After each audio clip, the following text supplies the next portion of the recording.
L'histoire de Josué et du peuple d'Israël sur les rives du Jourdain, la traversée de ce fleuve pour entrer en Canaan, et la guerre qui s'ensuivit pour prendre possession du pays, sont une illustration remarquable de l'Église de Christ, introduite sur le champ de bataille.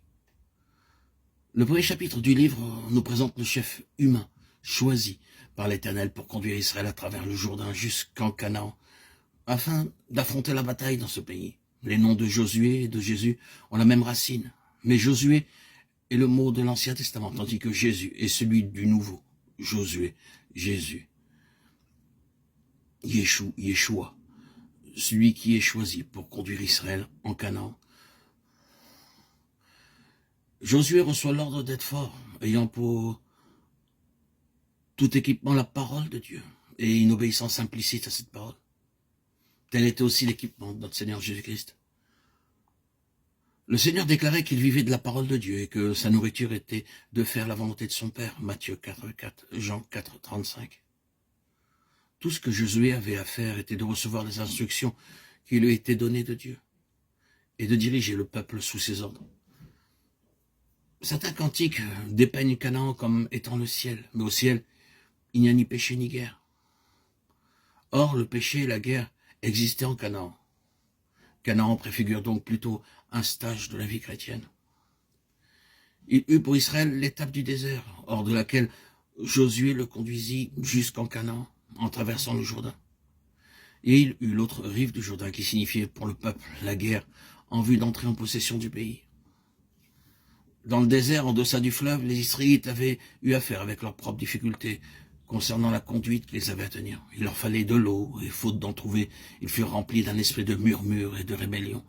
Telle fut l'étape du désert, alors que Moïse, l'homme de Dieu, avait à les supporter et à se tenir à la brèche entre eux et Dieu, quelquefois en intercesseur afin qu'il ne les détruisît pas. Mais il vint un jour où Dieu dit à Josué, « Moïse, mon serviteur est mort, maintenant lève-toi, passe le Jourdain, toi et tout ce peuple pour entrer au pays que je donne aux enfants d'Israël.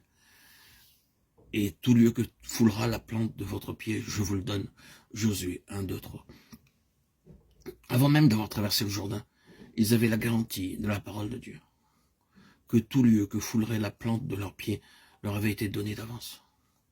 Mais ils avaient à y marcher, à prendre possession du pays pied à pied, car Dieu ne leur avait pas mis dans les mains en leur disant « Maintenant, vous le possédez et vous n'avez plus rien à faire. » Il avait dit « Je vous l'ai donné. Maintenant, vous devez en prendre possession pas à pas. » Il était d'une importance vitale que Josué ait compris ce point à fond, à savoir que le territoire qui s'étendait devant lui avait été donné par Dieu à Israël, et cela avant qu'il commençât à le conquérir, afin que ses actes découlassent toujours d'une attitude de foi en une victoire assurée.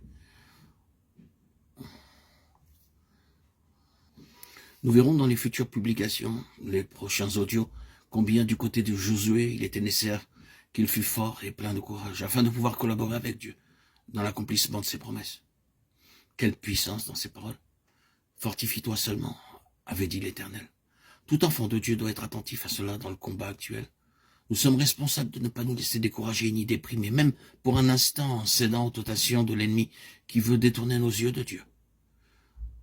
Soyez persuadés que tout découragement vient de l'ennemi et que vous ne devez y céder ou y donner accès à aucun prix, quelles que soient les circonstances.